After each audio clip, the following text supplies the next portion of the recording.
Hello friends, எல்லாருக்கும் வணக்கம். நம்ம சேனலில் சப்ஸ்கிரைப் பண்ணி நீங்கள் நம்ம சேனலை பார்க்குறதுக்கு ரொம்பவே நன்றி. நம்ம இன்றைக்கி என்ன பார்க்க போகிறோம் அப்படின்னா, பிளாக் ஃபாரஸ்ட் கேக் வீட்டில் எப்படி நம்ம ஈஸியாக ஹோம்மேடாக பண்ணலாம் அப்படின்றத நம்ம இன்றைக்கி தெளிவாக பார்க்க போகிறோம்.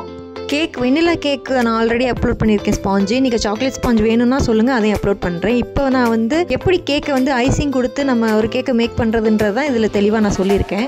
இன்றைக்கி 1 kg பிளாக் ஃபாரஸ்ட் கேக் தான் பண்ண போகிறேன். அதுக்கு ஃபஸ்ட்டு நான் சாக்லேட் ஸ்பாஞ்ச் ரெடி பண்ணி எடுத்துக்கிட்டேன். இதில் நான் விப்பிங் க்ரீம் 1 kgக்கு நான் 1.25 கப்பு விப்பிங் க்ரீம் நான் பீட் பண்ணி எடுத்து வச்சுருக்கேன். சுகர் சிரப்பில் கொஞ்சமாக நான் செரி க்ரஷ் ஆட் பண்ணி அது நான் வெட் பண்ணி எடுத்துக்கிட்டேன். அதுக்கப்புறம் கொஞ்சம் விப்பிங் க்ரீமு, அதுக்கப்புறம் நம்ம சாக்லேட்ஸ் துருவி கொஞ்சமாக அதுக்கு ஃபில்லிங்காக நம்ம செரி பழத்தையும் நான் கட் பண்ணி இதில் போட்டிருக்கேன். அதே மாதிரி தான் அகைன் இதில் நீங்கள் மில்க் மெய்டு கூட சேர்த்துக்கலாம் டேஸ்ட்டுக்கு தகுந்த மாதிரி. ஏன்னா ஒரு சிலரோட காஸ்ட்டுக்கு கூடும் குறையும், அதுக்கு தகுந்த மாதிரி நம்ம டேஸ்ட்டுக்காக சேர்த்துக்கலாம். ஆனால் நான் மில்க் மேட் இதில் சேர்த்துக்கல.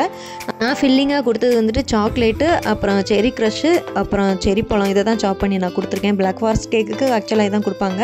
எனக்கு தெரிஞ்ச வரைக்கும், நான் கற்றுக்கிட்ட வரைக்கும் நான் இந்த வீடியோவில் நான் சொல்லியிருக்கேன். உங்களுக்கு ஏதாவது டவுட் அப்படின்னா எனக்கு கண்டிப்பாக சொல்லுங்கள். எனக்கு தெரிஞ்சதை நான் உங்களுக்கு சொல்கிறேன்.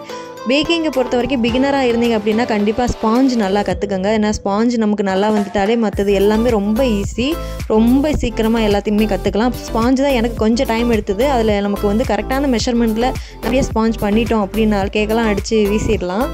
அடுத்தது நம்ம ஐசிங் ஸ்பாஞ்ச் நல்லா பண்ணிவிட்டு உள்ளே நம்ம விப்பிங் க்ரீம் அடித்து நம்ம ஃபில்லிங் கொடுத்துட்டு ஐசிங் நீட்டாக பண்ணாலே ஒரு கேக் லுக் வைஸ் நமக்கு சூப்பராக இருக்கும். இதில் பிகினராக இருக்கீங்க அப்படின்னா நான் இப்போ கொடுத்துருக்குற மாதிரி ஒரு பைப்பிங் பேக்கில் விப்பிங் க்ரீம் போட்டுட்டு சுற்றி நம்ம அந்த விப்பிங் க்ரீம் க்ரம் கோடு கொடுக்குறது லைட்டாக கொஞ்சமாக யூஸ் பண்ணி நம்ம க்ரம் கோடு கொடுத்துக்கலாம். அதாவது க்ரம் கோடு எதுக்கு நம்ம கொடுக்குறோம் அப்படின்னா, கேக் ஸ்பாஞ்சில் இருக்கிற அந்த சின்ன சின்ன தூகள், அந்த க்ரம்ஸ் வெளியில் கேக் ரொம்ப டிஸ்டர்ப் பண்ணும். நமக்கு ஃபஸ்ட்டு ஐசிங் பண்ணலாம் ரொம்ப டிஸ்டர்ப் பண்ணும். அந்த க்ரம்ஸ் எல்லாம் வெளியே வந்துகிட்டு இருக்கும். அதை செட் பண்ணுறதுக்காக தான் நம்ம இப்போ க்ரம் கோடு கொடுக்குறோம்.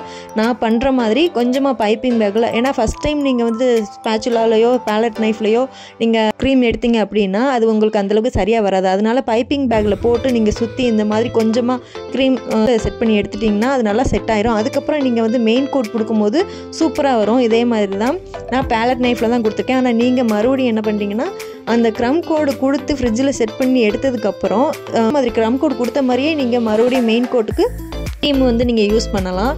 நான் பண்ணுற மாதிரி நான் ஒரு பெரிய பேலட் நைஃப்பில் தான் எடுத்து பண்ணியிருக்கேன். ஸோ ரொம்ப ஈஸி.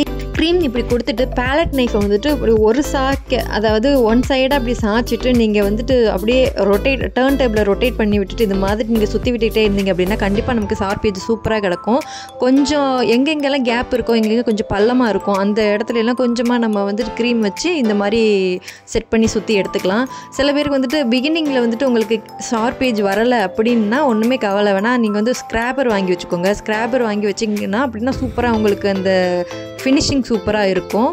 எல்லாருக்குமே ஃபஸ்ட்டு எடுத்ததுமே ஷார்ப் ஏஜ் வருமா அப்படின்லாம் தெரியாது. ஏன்னா அப்படி இப்படின்னு போட்டு நம்ம குளறுபடி பண்ணிடும். ஃபஸ்ட்டு அப்படி பண்ணியிருக்கேன். இந்த மாதிரி ஸ்க்ராப்பர் வாங்கி வச்சு நீங்கள் யூஸ் பண்ணிங்க அப்படின்னா உங்களுக்கு நீட் ஃபினிஷ் கிடக்கும்.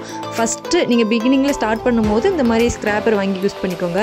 நான் பிளாக் ஃபாரஸ்ட் கேக்கு இன்றைக்கி நான் சாக்லேட் துருவி போடலை. நான் கனாச்சில் தான் நான் இன்றைக்கி செஞ்சுருக்கேன். இது 1:1 ரேஷியோ, அதாவது 1 கப்பு விப்பிங் க்ரீமும் 1 கப்பு சாக்லேட்லையும் நான் மெல்ட் பண்ணி டபுள் பாயில் மெத்தடில் மெல்ட் பண்ணி நான் இந்த மாதிரி கனாச் ரெடி பண்ணி இந்த மாதிரி கொடுத்துக்கிட்டேன் டிசைனு. இது ரொம்ப ஈஸி. கனாச் பண்ணுறது ரொம்ப ஈஸி. அதுக்கு நான் ஒரு வீடியோ உங்களுக்கு போடுறேன் தனியாக. எந்த கப்பில் சாக்லேட்டை எடுத்துக்கிறீங்களோ, சாக்லேட்டே சும்மா பார் சாக்லேட்டாக இருக்கக்கூடாது, துருவி 1 கப் எடுத்துக்கணும். அதே எடுத்த கப்லேயே நீங்கள் 1 கப்பு கூலாக இருக்கிற விப்பிங் க்ரீம் எடுத்து நீங்கள் அதை ரெண்டையும் சூடு பண்ணி சேர்த்திங்கனாலே இந்த சாக்லேட் கனாச் வந்துடும். இது ரொம்ப ஈஸி. இது நான் ஹோம்மேடாக பண்ண சாக்லேட். அதாவது யூஷுவல் எல்லாருக்கும் தெரிஞ்சிருக்கும். சாக்லேட்டை மெல்ட் பண்ணி அந்த அச்சில் ஊற்றி செட் பண்ணி எடுத்தாலே இந்த மாதிரி சாக்லேட் நமக்கு வந்திருக்கும். ஸோ டெக்கர் பீஸ்க்காக கொஞ்சம் வேஃபர்ஸ் நான் உடச்சி இது மாதிரி சேர்த்துக்கிட்டேன். அதுக்கப்புறம் கொஞ்சம் 2 செரி இருக்கணும். பிளாக் ஃபாரஸ்ட் கேக்குக்கு செரி தானே அப்படின்னு ஒரு 2 செரி வச்சுட்டு இந்த கேக்கை இதோட ஃபினிஷ் பண்ணிக்கிட்டேன். இதுக்கப்புறம் கஸ்டமர் இந்த கேக்கில் நேம் எழுதி கேட்டிருந்தாங்க. ஸோ அந்த நேமையும் நான் இதில் சூப்பராக எழுதி முடிச்சுக்கிட்டேன். நீங்கள் வேறு என்னென்ன கேக் வேணும் அப்படின்னு கமெண்ட்டில் நமக்கு சொல்லுங்கள். நான் அதை கண்டிப்பாக உங்களுக்கு பெரிய பெரிய வீடியோவாக இனிமேல் அப்லோட் பண்ணுறேன். என்ன வேணுமோ அந்த வீடியோவுக்கு கண்டிப்பாக நம்மக்கிட்டேருந்து இனிமேல் ரெஸ்பான்ஸ் வரும். உங்களுக்கு இந்த வீடியோ பிடிச்சினா மறக்காமல் லைக் அண்ட் சப்ஸ்கிரைப் பண்ணி சப்போர்ட் பண்ணுங்கள். இன்னொரு வீடியோவில் மீட் பண்ணுறேன். அது வரைக்கும் பாய்.